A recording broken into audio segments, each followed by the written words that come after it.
is Wee Waa, oldest town on the Namoi River. Its business? Cotton.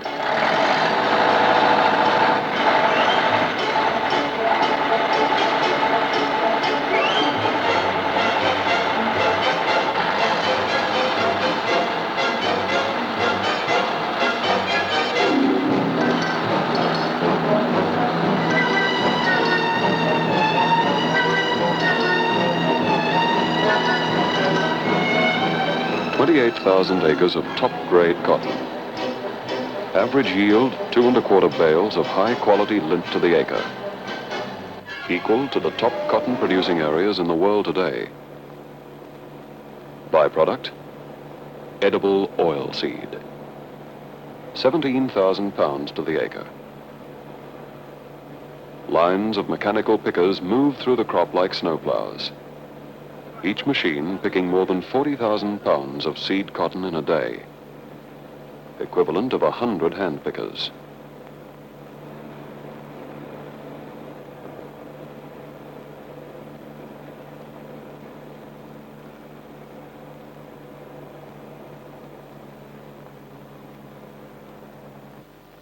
Trailers of picked cotton straight from the field to the cotton gin yard. Average weight, 6 tons.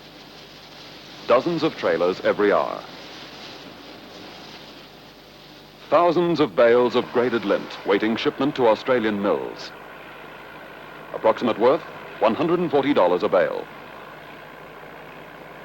5 up-to-the-minute cotton gins operating around the clock, producing up to 1,700 bales of lint and 560 tons of seed per day.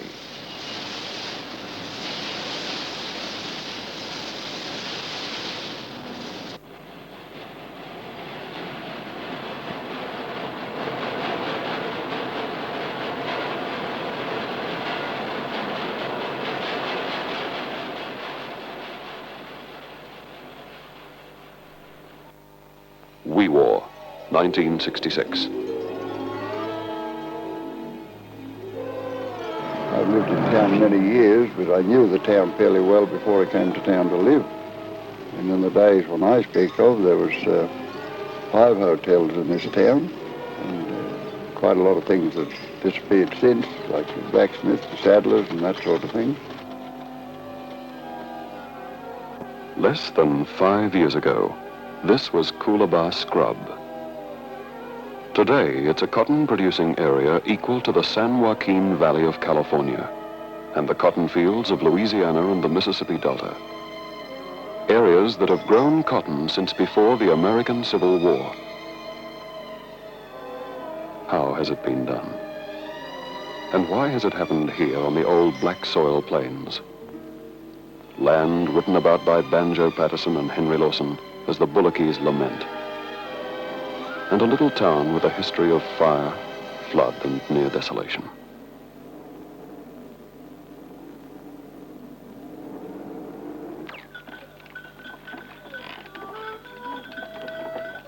The road to Wee Waa 100 years ago. One of the great bullock team routes from the wool sheds of Walgett and the timber camps of the Pilliga Scrub to the coast.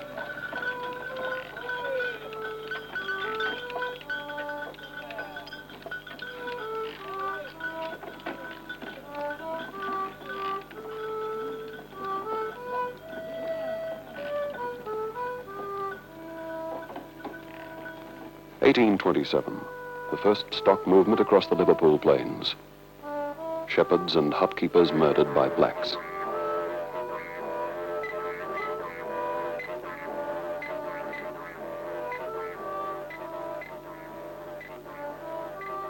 (1836), William Noland went down the Namoi and formed the first station.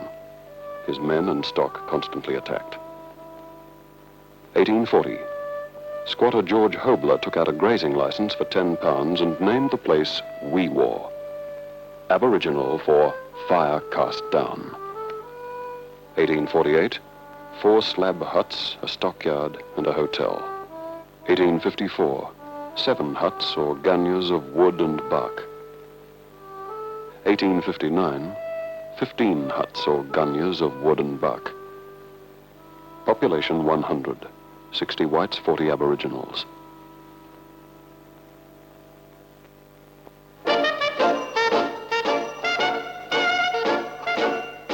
1899, Wee Waa gets its first newspaper.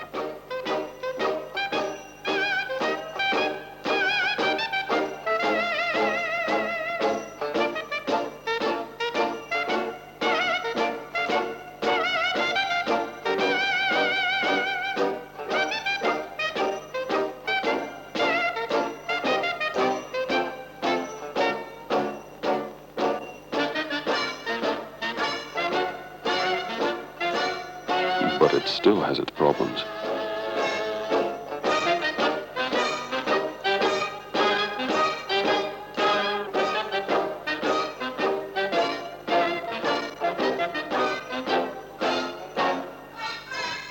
(1901), the railway takes over from Cobb & Co.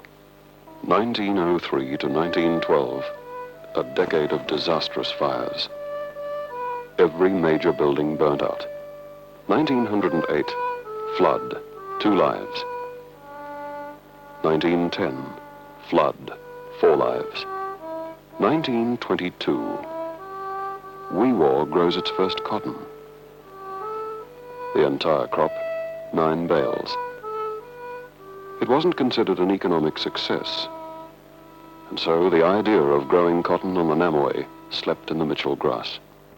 Until 1961, when Californian cotton growers Paul Carl and Frank Hadley, squeezed by U.S. quota restrictions, planted 65 acres at Wee Waa. They were forced to plant poor-yielding seed, and they planted late. Still, the result was encouraging. The following year, others followed, and 1,100 acres were planted. In fact, I would go so far as to say it's one of the best in the world. The U.S. citizens here have come from California cotton-growing areas, and the western U.S., California and Arizona, are known for their high productivity, in fact being the highest in the world for a given area. And we here think that we have as good or better than that. And therefore we think that we can compete not only locally, but in the future on the world market on a fairly good economic basis. We've been told that we have our problems here, and this we know, but at the same time we have a 5-year average now, quite substantial yield, and this is gives us a pretty solid background for our statements. By 1966, the Namoi cotton area is supplying 75% of Australia's raw cotton requirements and 23,000 tons of edible oilseed.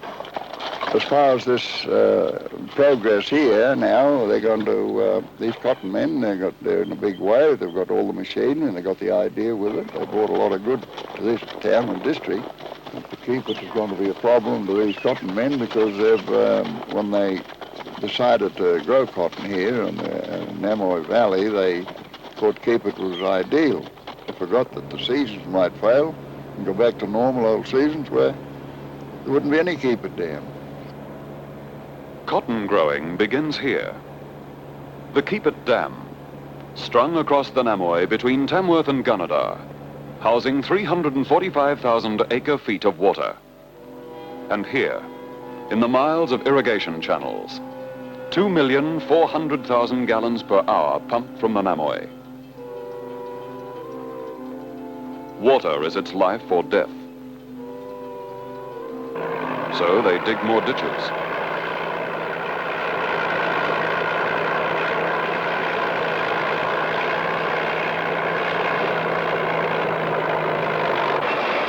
And clear more ground.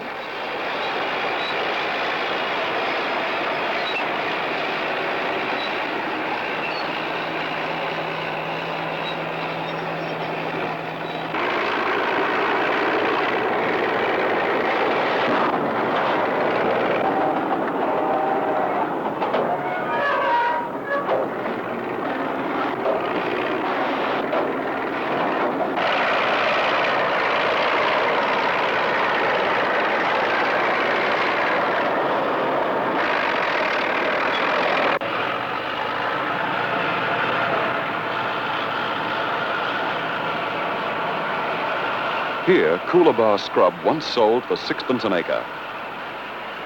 Now, since cotton, it's bringing up to $300. Some of these roots don't give up easy. been here a long time. This old man Coolabah took 2 hours with a big blade before he'd shift. He'd be a couple of 100 years old. Get them all in the end.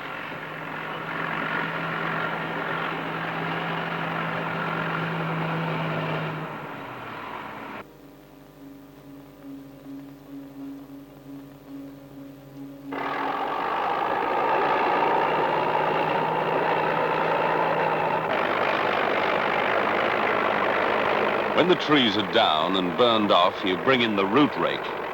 Brings what's left of the roots up. Stack them by hand, ready for burning.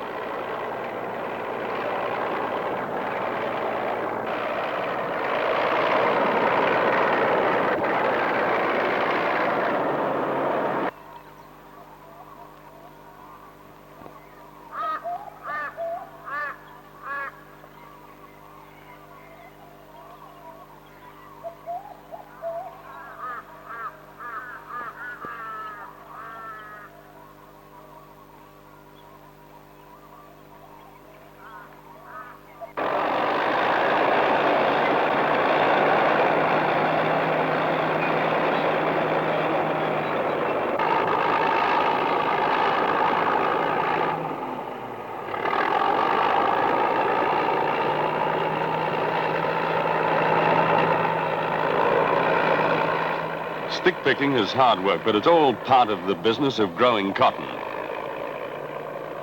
When the ground's cleared, raked, and burnt off, it's got to be broken. Most of it's never grown anything before but Mitchell grass and Coolabah.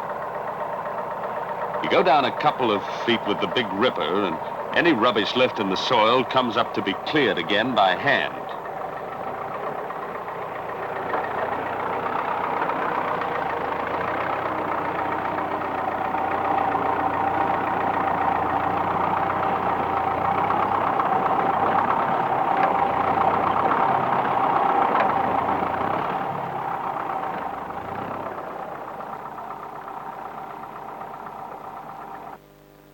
Frank Knight.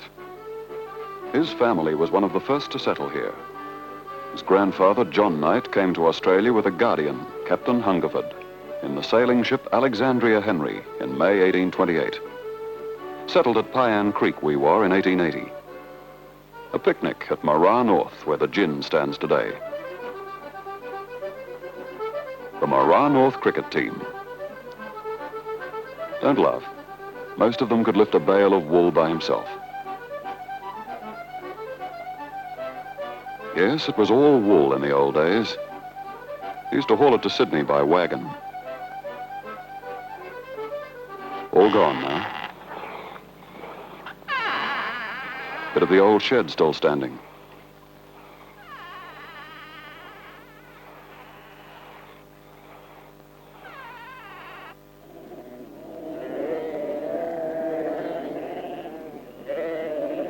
There goes the last of Frank's sheep. He sold them today. After almost a century of wool, he and his sons are cotton growers. Frank Knight, first man to grow wheat in the Pilliga scrub. Oldest cotton farmer on the Namoi. There are still a few mobs around. Not like there used to be. Frank can remember when it was nothing to see 100,000 sheep in the sheds around Wee Waa.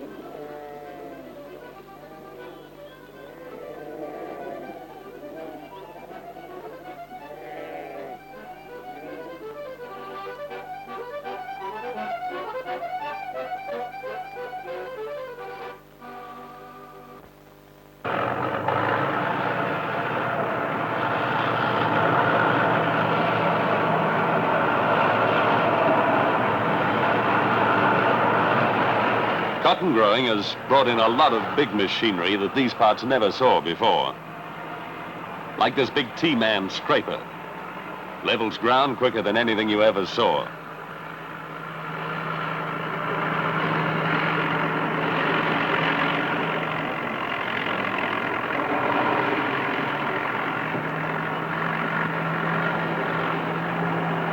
You can't grow cotton under irrigation unless the land is flat as a billiard table.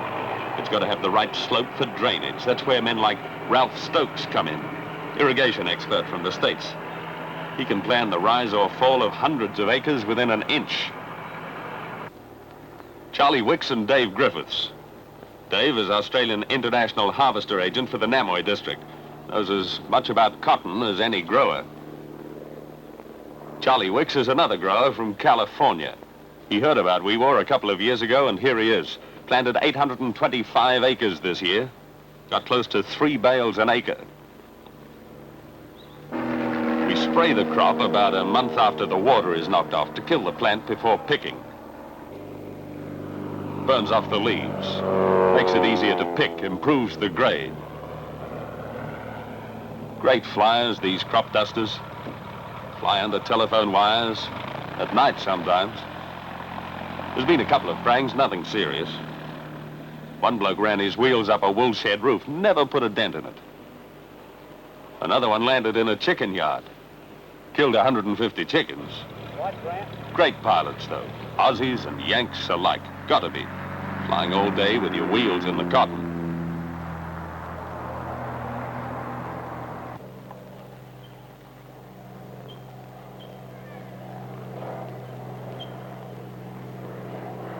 This crop belongs to a young third-generation cotton farmer from California. And his dad, of course, Richard Williams. And his dad, who started it all a long time back, when cotton was all hand-picked. Before machinery, a good man could pick 300 to 500 pounds of cotton a day. Yesterday, the Williams machine pickers took 83 bales. 1,500 pounds of seed cotton per bale, over 125,000 pounds in one day. Richard's got 1,200 acres in this year, top yield, top quality, as good as anything he ever saw in California.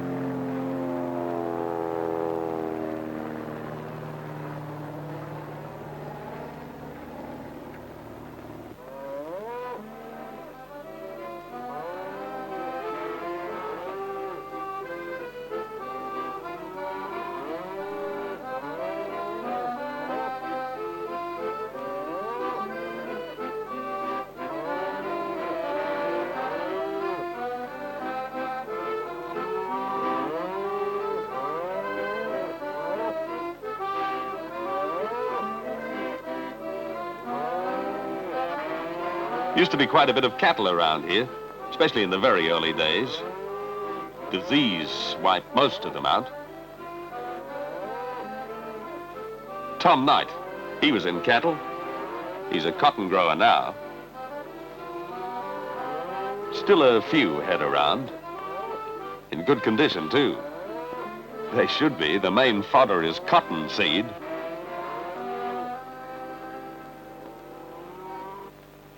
Late March, and there she is. The first pick ready to harvest. It's taken 200 days of nursing through pest, weed, and weather, but there she is. White gold of the Namoi Valley.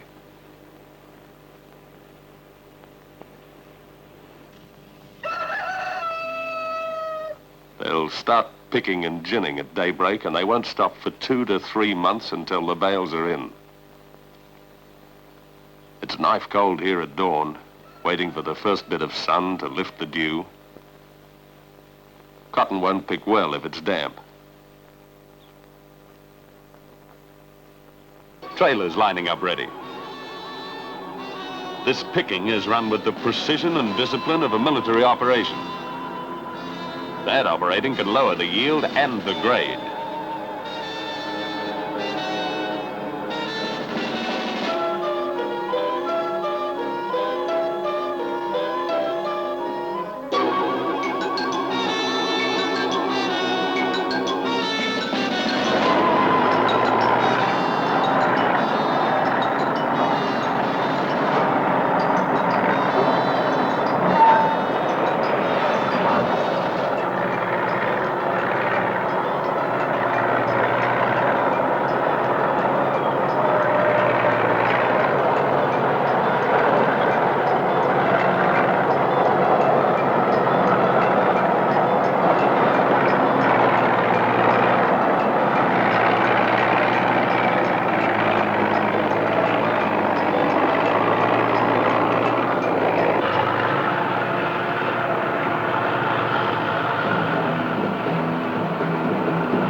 15 pickers in this line.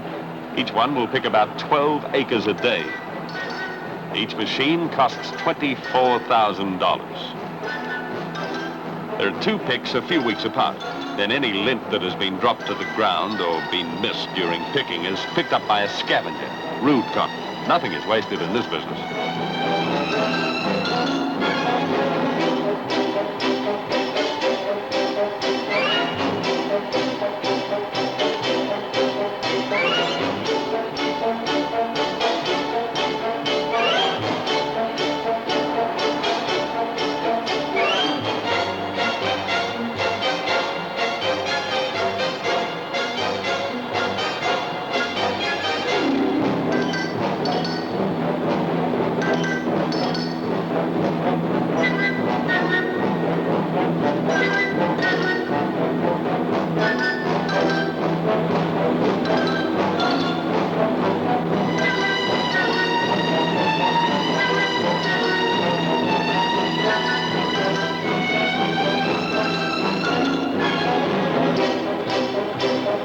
As soon as the bin is full, you come straight off the row and dump 1 ton of cotton. Each trailer holds 5 to 6 tons.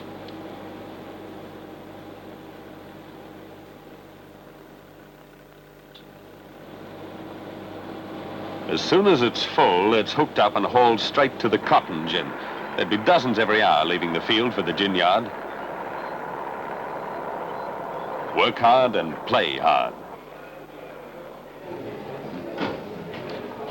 I'd say the Australian worker, the average man, twice as much capable as the average American farm laborer.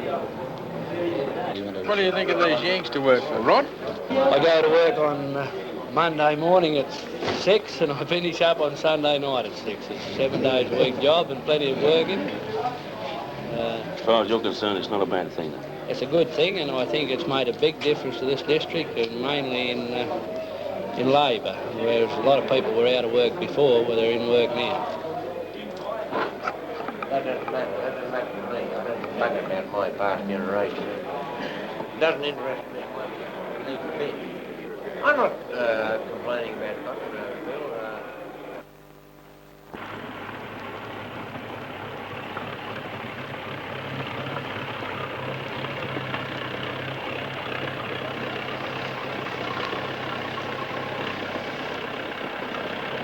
Trailers are weighed into the gin yard before unloading. It's sucked out of the trailers straight into the ginnery.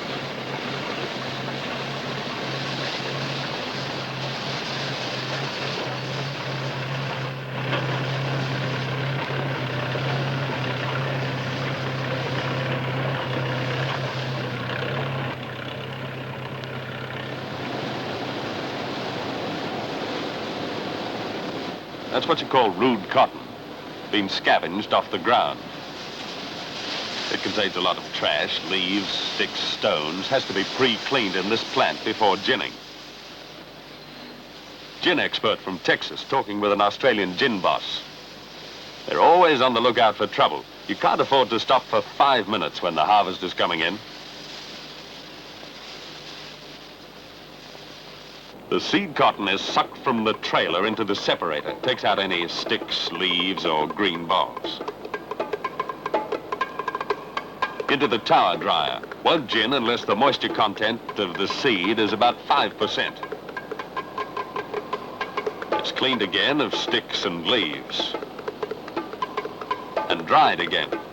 Trash is blown out to the trash pile. As much as possible is burned.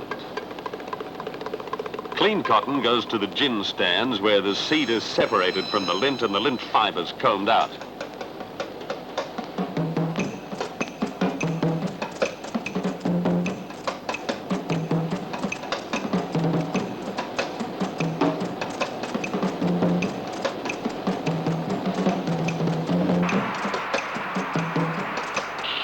Then it's pressed into 500-pound bales.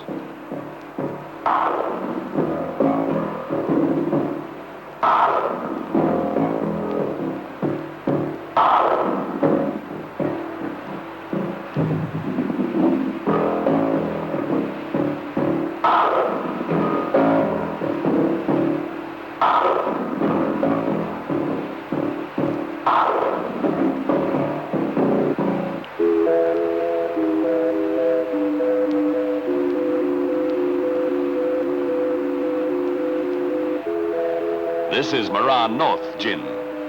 Holds the record of 180 bales in a 12-hour shift. Bales are labeled with the bale number and gin name and shipped to the bale yard.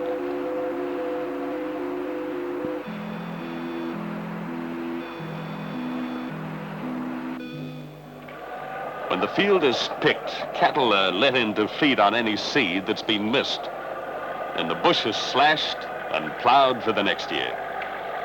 Nothing is wasted in this business.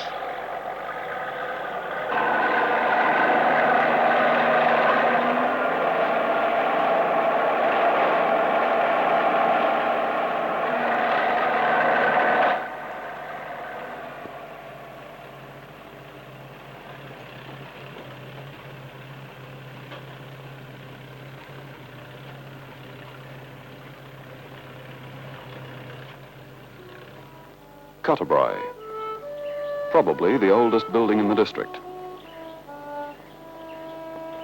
Used to be a stopover for bullock teamsters at Cobb & Co. 16 miles west of Wee Waa on the edge of the Pilliga Scrub. Harry Hall, Gordon's brother, has lived here all of his 73 years. He can remember when up to 24 bullock teams camped under those trees. 16 miles from town, and he's only been in once in 20 years. He reckons that was one too many. Beauty, peace, success are where you find them. For Harry Hall, the roar of the cats and dozers is still a long way off.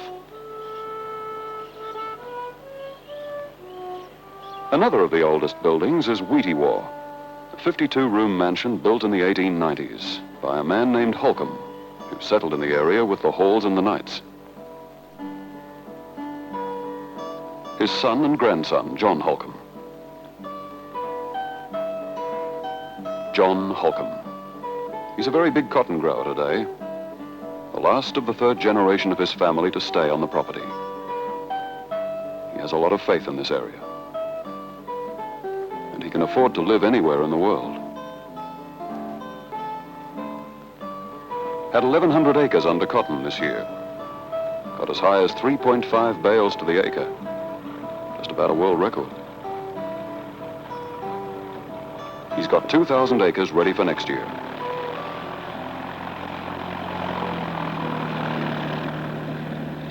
Ben Dawson, Managing Director of the Australian-American Development Company and ex-Australian Trade Commissioner to San Francisco. He bought Wee Waa, grows a lot of cotton. Cotton lint is sorted into 26 grades, from good middling to low middling. A sample is taken from each bale. The sample is bagged and numbered, sent to the classing room at the co-op. American and Australian experts look for color, cleanliness, length of staple, fineness of fiber.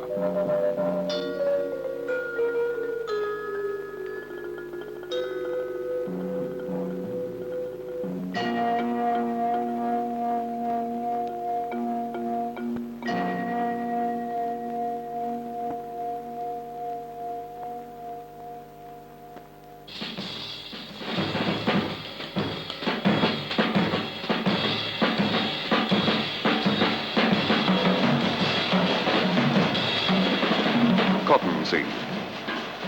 A big thing, one of the purest sources of vegetable oil. It's weighed and blown out to the seed pile.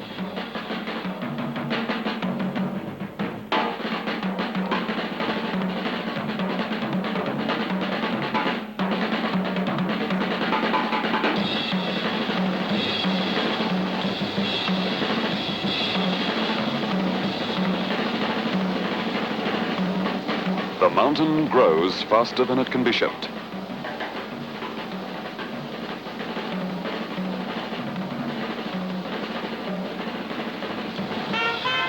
As much as possible is stored in bulk sheds to await shipment to Sydney and Brisbane for delinting. Thousands of tons of pure cottonseed, approximate worth $50 a ton.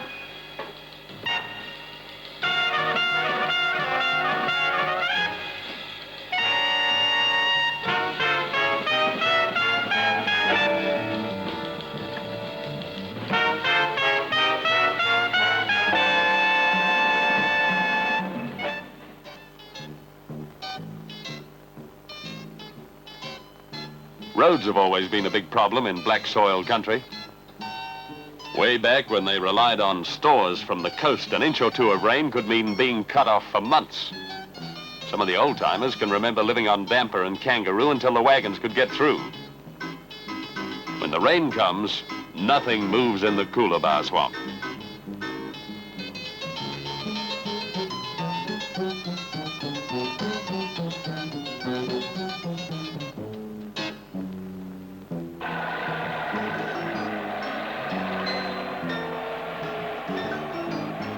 Cotton has made roads in and out of Wee Waa a major project. More work for the locals.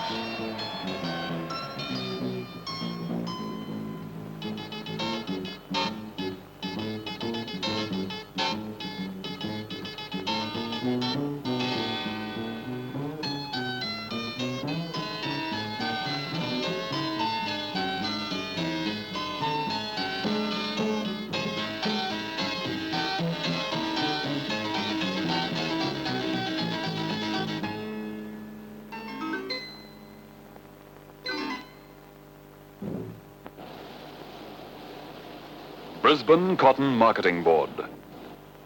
Hundreds of tons of cottonseed arrive here every day for delinting.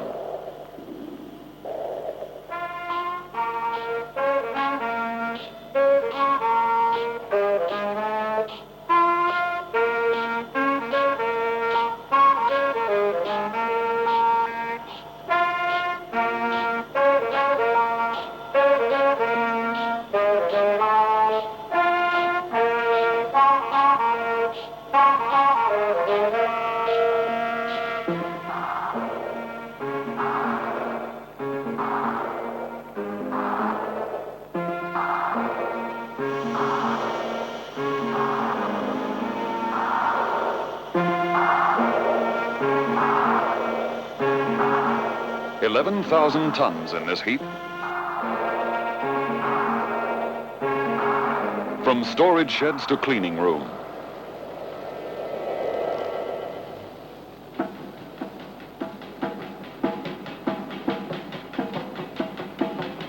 Weighed and dropped, 100 pounds at a time.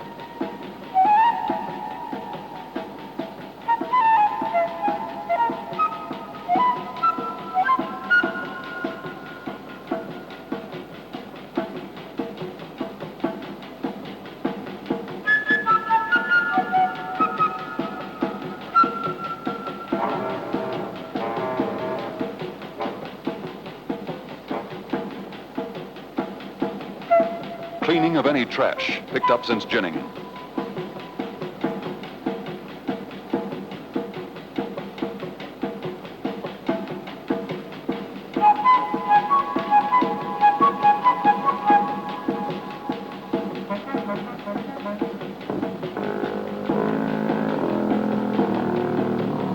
Delinting.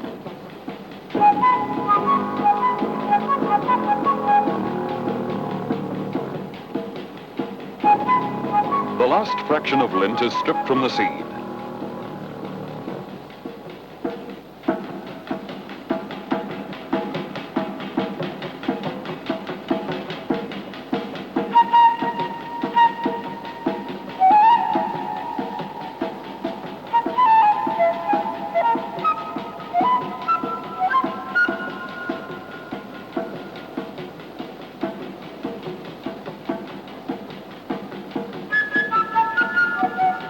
Delinted seed ready for the roller room, where the oil kernel will be liberated from the hull, ready for crushing.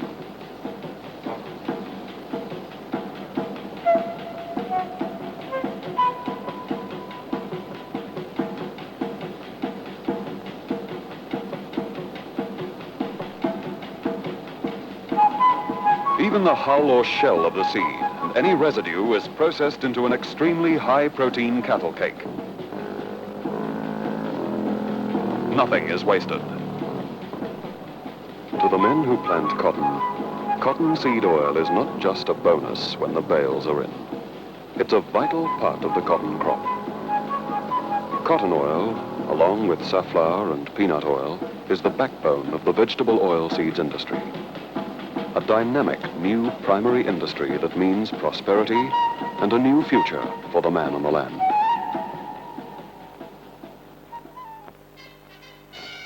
But bright futures and new industry are not built by accident. And the vegetable oil seeds industry is no exception. Its growth is largely the vision of one Australian company, Marrickville Holdings.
They carved out a major new market. They paid for the thousands of hours of research that took the raw harvested oil and from it made new kinds of margarine. Margarine that contained no saturated animal fats, no imported whale oil. Margarine that is one of the purest foods of nature.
You've seen the growth of a new primary industry.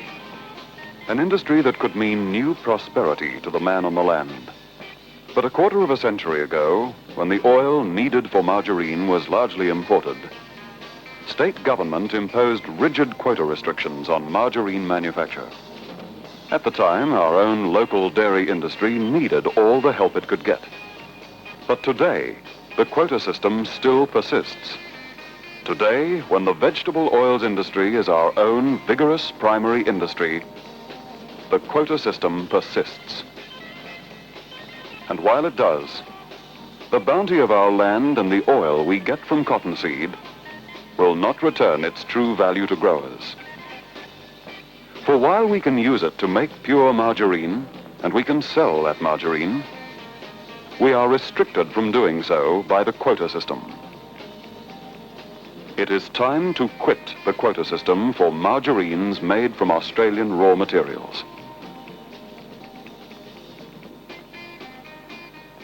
You have seen what men, machines, guts, and know-how can do to a few thousand acres of scrubland in a short space of time. You've seen the powerful beginning of a dynamic new primary industry literally smashed out of land that was, at best, running a sheep to the acre. In 1962, the first crop of cotton at Wee Waa, 65 acres, brought $19,400. This year, 1966, the people of the Cotton Valley produced oilseed worth $1 million and 68,000 bales of top-quality lint worth approximately $12.5 million. Should we encourage them?